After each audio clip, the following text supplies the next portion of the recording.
Guys आज मेरे लिए बहुत ही खुशी की दिन है, खुशी के बात है। ये देखिए मेरा सिस्टर ने कार ले लिया, पहले से ऑर्डर किया था ना, तो आज आ गया। तो ये लेने गया है शोरूम से, अभी आज हैंड ओवर कर रहा है।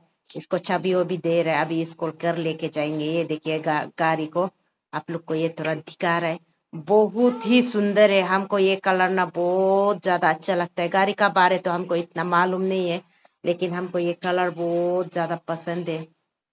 ये देखिए कितना सुंदर है ना, इतना अच्छा लग रहा है, बाप रे बाप, हमको बहुत खुशी हो रहा है।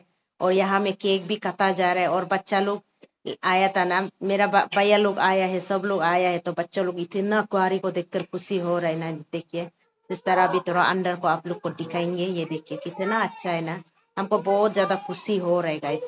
और मेरा सिस्टर को भी बिग बिग कॉन्ग्रेचुलेशन, ऐसे ही आगे बढ़ते रहना, और भगवान हमेशा आपका साथ बने रहे।